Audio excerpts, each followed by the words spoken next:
ये है जी मेरे पास गैलेक्सी का PV9000। और दोस्तों आप जो है काफ़ी सारे दोस्तों ने ये इन्वर्टर इंस्टॉल करवाए हैं, तो इसलिए फॉल्ट तो इनमें आने ही आने अब। तो चलिए दोस्तों इसमें इसको ओपन करते हैं। ओपन करके मैं आपको दिखाता हूँ इसका बोर्ड कैसा है, गैलेक्सी का बोर्ड कैसा है। इससे पहले मैंने एक फ्रोनस की वीडियो शेयर की है आपसे कि फ्रोनस का बोर्ड कैसा था और इसका बोर्ड कैसा है, और इसमें जो आने वाले फॉल्ट हैं वो किस तरह के फॉल्ट आएंगे। और दोस्तों इसमें मैं इसको ओपन करता हूँ, ओपन करके आपको दिखाता हूँ। इसमें ये देखें, ये भी 9000 है PV, वो भी 9000 था। और इसको करते हैं जी ओपन। लें जी दोस्तों, इसको मैंने किया है ओपन, और ओपन करने के बाद मैंने चेक किए इसके IGBT वगैरह ब्लास्ट हैं। तो IGBT वगैरह मैं इसके इंस्टॉल करूँगा। आज सिर्फ आपको मैं सिर्फ यही बताऊँगा इस वीडियो में, या तो ये चीज़ के इसमें जो IGBT लगे हुए हैं, जो IGBT हैं उसके नंबर क्या हैं, कौन से नंबर यूज़ होते हैं। ज़्यादातर जो है इसकी सप्लाई का इशू बनेगा, इसकी ये वाली सप्लाई का इशू बनेगा। इसमें IC कौन सा इंस्टॉल होना है, या बाज़ ये होता है कि स्पार्किंग लग जाती है, स्पार्किंग की वजह से यहाँ से सप्लाई इसकी डिस्टर्ब होगी। कुछ दोस्तों के पास ऐसे केसेस आएंगे, अभी ये वाली सप्लाई डिस्टर्ब होगी। इसलिए मैं आपको ये सप्लाई की वीडियो अच्छे से बना के दिखा रहा हूँ, ताकि आप जो है ये वीडियो सेव करके रख लें। और कोई भी अगर रेजिस्टेंस जल जाती है, IC जल जाता है, 3845 जल जाता है, या कोई रेजिस्टेंस जल जाती है, या कोई करंट जल जाता है, तो आपको याद रहे कि यार ये वीडियो में मैंने आपको जो जो चीज़ें दिखाई हैं वो वहाँ पे आप दोबारा कंपोनेंट्स लगा सको। और दोस्तों इसकी ड्राइव के ऊपर जो रेजिस्टेंस से लगी हुई है ना जी, वो 30 ओहम की हैं। ठीक हो गया जी। और बाज़ लगी होती है ना 22 ओहम की आम इन्वर्टर में, तो इसमें 30 ओहम और 30K, यानी कि जो मीटर से गेट के ऊपर लगी हुई है ना, वो लगी हुई है 30K की।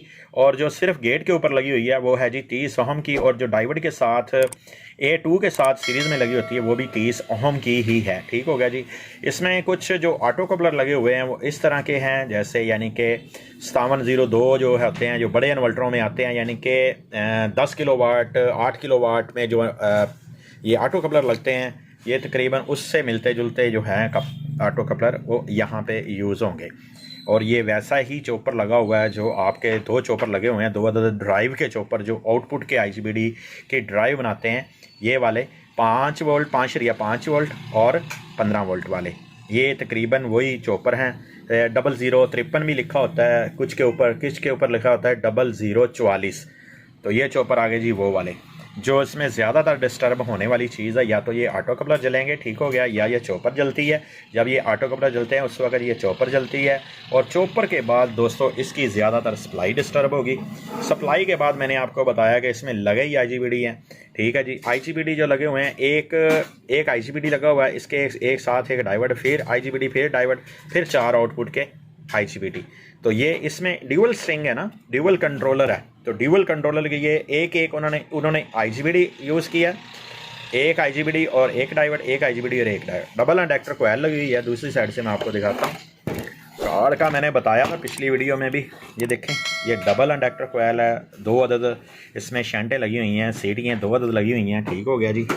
और इसके अलावा जनाब साहब जी इसकी सप्लाई का मैंने बताया। और फ्रोनस के बोर्ड से इसमें कौन सी ऐसी चीज़ है जो अजाफी है, जो फ्रोनस का बोर्ड आया उससे इजाफी सिर्फ ये देखें, ये एक आपको टक नज़र आ रहा होगा, ये गौर से देखने का आपको पता चलेगा। यहाँ से 2 अदद जंप भी नज़र आएंगे, बाकी टाकी है। ठीक है गया जी।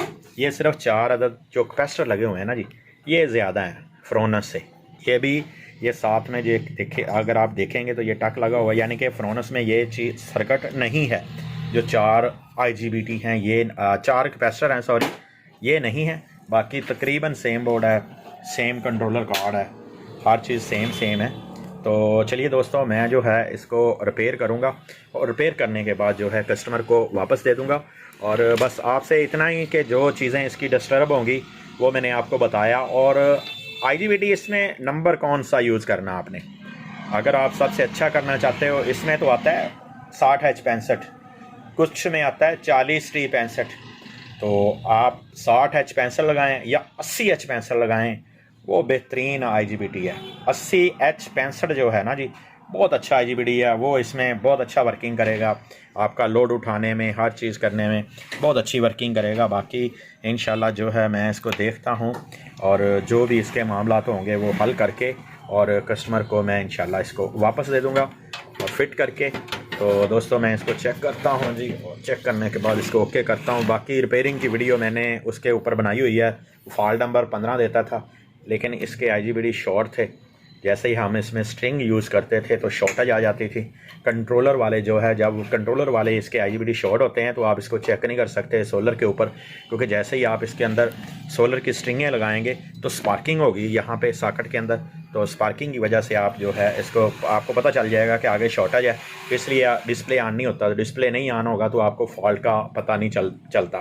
तो कोशिश करें ऐसे फॉल्ट से बचने के लिए इसके जो है PV के इनपुट पर ब्रेकर यूज़ करें, वो भी DC। कुछ दोस्त हैं वो AC ब्रेकर लगा लेते हैं, फिर कहते हैं यार वो गिरते नहीं हैं। तो 63 एम्पेयर से कम जो है आप ब्रेकर यूज़ करें, 63 एम्पेयर से कम ब्रेकर यूज़ करें इसकी PV के ऊपर, ताकि DC हो, ताकि वो गिरें, ताकि अगर ब्रेकर आगे शॉर्टेज हो तो ब्रेकर का काम होता है कि ट्रिप करना, गिर जाना, ऑफ हो जाना, तो ताकि वो ब्रेकर जो है वर्किंग करे। तो चलिए दोस्तों, बस आज की वीडियो यहाँ तक गैलेक्सी की। मैंने आपको गैलेक्सी का बोर्ड रिव्यू करवाया कि कैसा बोर्ड है, इसमें कौन सी चीज़ इसमें इजाफी लगी हुई है, ठीक हो गया, और कैसा मॉडल है ये। बाकी इंशाल्लाह रिपेयरिंग की वीडियो नेक्स्ट